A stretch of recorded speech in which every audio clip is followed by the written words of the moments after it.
Hebu fikiria, kuna ugonjwa ambao mtu akipata anaweza kukutana na hatari kubwa kabisa bila hata kuhisi uoga. Sio mzaa, yani uogopi atakufa.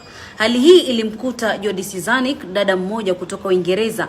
Alifanyiwa upasuaji akaondolewa teza adrenaline kwa sababu ya ugonjwa unaofahamika kama Cushing.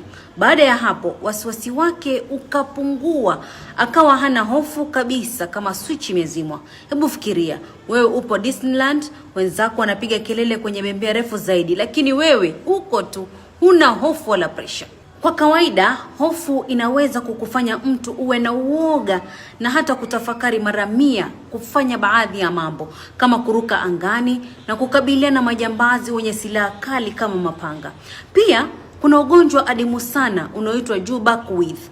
Unasababishwa na kasoro kwenye jeni la ECM1 na matokeo yake ni uharibifu wa amygdala, sehemu ya ubongo